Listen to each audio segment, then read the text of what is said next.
Okay, lesson 2.3 is properties of multiplication. Just like we had properties of addition. Okay, so if you recall those properties of addition, we had the commutative property,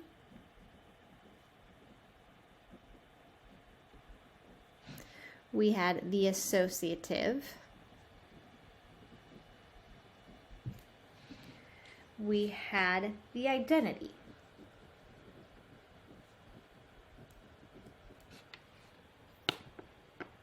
The properties of multiplication are almost identical to these properties of addition, okay? So if we kind of work towards that, right? 28 times 13, right? And if you check, 28 times 13 is 364. If we check what 13 times 28 is, you get 364. Okay, so we get the same thing. So that's the commutative property. You can multiply two numbers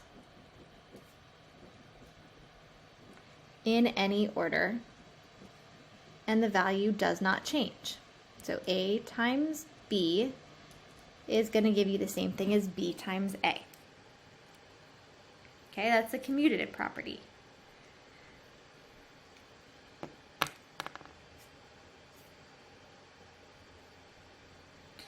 You can use properties of multiplication to write equivalent expressions, okay? Meaning just two things that equal the same thing. So two algebraic expressions are equivalent when they have the same value for any number that replaces the variable. So if we have 3x, we want to write an equivalent expression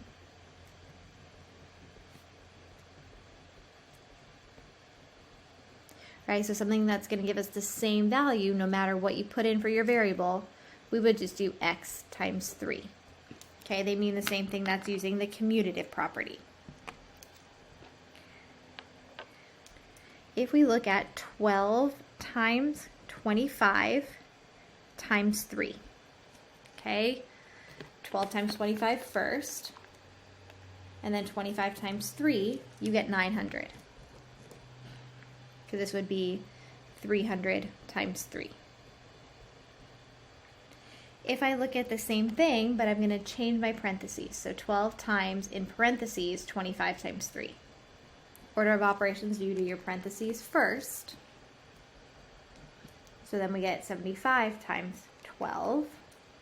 You get 900. The same exact thing. So that's the associative property. You can multiply more than two numbers in any order, and you get the same value.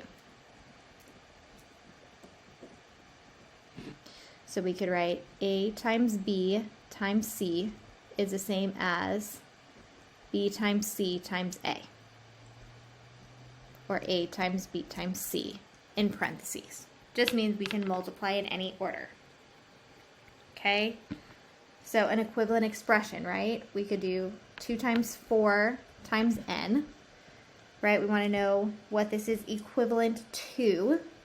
Well, you could write that as 2 times 4 times n, or you could write that as 4 times 2n, or even 4 times 2 times n. Those statements all mean the same thing because you can multiply in any order. All right, then with addition, we had the identity element.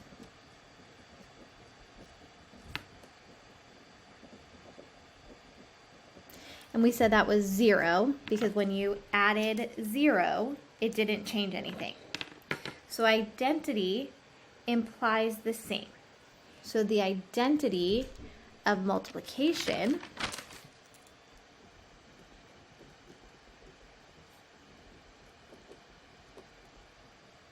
is 1. because any number times 1 is the number you started with. Okay? Or you can even say any number times a, using the commutative property, that's 1 times the number, which is just the number itself. Those are all equivalent statements. So if I were to ask for the equivalent of 1x, that would just be x. Okay, because we're using the identity property. And that's lesson 2.3.